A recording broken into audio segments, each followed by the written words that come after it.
എന്നാൽ ഇപ്പോഴത്തെ പിള്ളേരുടെ ഒരു അഹങ്കാരമേ പഠിപ്പിക്കുന്ന സാറിനെ അടിക്കാൻ കൊട്ടേഷൻ തരുന്നു. എടാ പഠിക്കേണ്ട സമയത്ത് സാറിനെ അടിക്കാൻ ആഗ്രഹമില്ലാത്ത ഏതെങ്കിലും പൈലുകൾ സ്കൂളിൽ പഠിച്ചിട്ടുണ്ടാകും. അതുകൊണ്ട് എല്ലാ തൊട്ടി സാറന്മാർക്കും വേണ്ടി നമ്മൾ ഈ ഡെഡിക്കേറ്റ് ചെയ്യാണ്. അതൊക്കെ ഈ കാസർഗോഡുള്ള നീ എന്തിനാ തല്ലാൻ വരുമ്പോ തിരുവനന്തപുരം സ്ലാങ് പിടിക്കുന്നത്? എടാ ഞാൻ ഈ അടിയിട വന്നിട്ട് മോനെ നമുക്ക് ഇടിച്ച് പൊളിക്കാം. മുത്തേ മാസുണ്ടാ വാടാ, നമുക്ക് ഈ വാളി പാലിനെ അടിച്ച് നൂത്തട്ട് പോവാ. മാസ് അതാണ് ഇജ്ജിബാ. ആരാ? കണാകരൻ മാഷ്. കണാകുണാ മാഷ. കണാകരൻ മാഷ്. നീ ആ 98 ബാച്ചിലെ 8Cയിലെ അബ്ജിത്ത് അല്ലേ? ഞാൻ അഭിജിത്താ, ഞാൻ കാസർഗോഡുള്ള കുമിളു ഇല്ലേടാ. എന്തിനാണ്ടാ കണാകുണേ? പിള്ളേർക്ക് ഡിമ്പോസിഷൻ കൊടുക്കാതെ തനിക്ക് ഉറക്കം വരൂല. ഞാൻ നന്നായി ഉറങ്ങാറുണ്ട്. നീ ഇനി ഒരാഴ്ചത്തേക്ക് സ്കൂളിൽ കയറി പോരുത് പായല. അതെന്താ? നിനക്ക് പനി. സാറിന്റെ പിള്ളേരുടെ വക ഒരു കൊട്ടേഷൻ, ഒരാഴ്ച സ്കൂളിൽ കാണരുതെന്ന്. ബുദ്ധിമുട്ടാണെ പറഞ്ഞാൽ മതി, നിന്റെ കാലും കൈ ഓടിച്ചങ്ങ് ഇട്ടേക്കാം.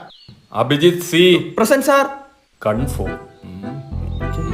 അയ്യോ തൂക്കി സാറെ. PSC ഇടയ്ക്ക് വെറുതെ നിൽക്കുന്ന ഗുണ്ടാപ്പണിക്ക് ഇറങ്ങിയതാ പാർട്ട് ടൈം ആയിട്ട്. വൈലോപ്പിള്ളിയുടെ പ്രശസ്തമായ കവിതയുടെ പേരെന്താ? ചക്ക. ചക്കയല്ല, കൊട്ടത്തേങ്ങ. കൊട്ടത്തേങ്ങ എനിക്കറിയാം. വൈലോപ്പള്ളി വലിയ പുള്ളിയാ. തിരുവനന്തപുരം ട്യൂഷൻ സെന്റർ ഞാൻ നിന്നെ പഠിപ്പിച്ചിട്ടില്ല. ഇതെന്താണ് പറയുന്നത്? ഞാനങ്ങ് കാസർഗോഡ് ചുമ്മാ ബേജാറൊക്കെല്ലേ. Kasaragod Vimala tuition centre. നമ്മ എറണാകുളത്തോട് പടയ്ക്കാൻ തുടങ്ങിയിട്ട് കാലം കുറച്ചായി സാറേ. എടാ ഇവ ഏത് ജില്ല ജനിച്ചവനാണ് അവൻ? സത്യം പറഞ്ഞ ഞാൻ ഇവിടെ ട്യൂഷന് ഇറക്കാൻ വന്നേവനെ.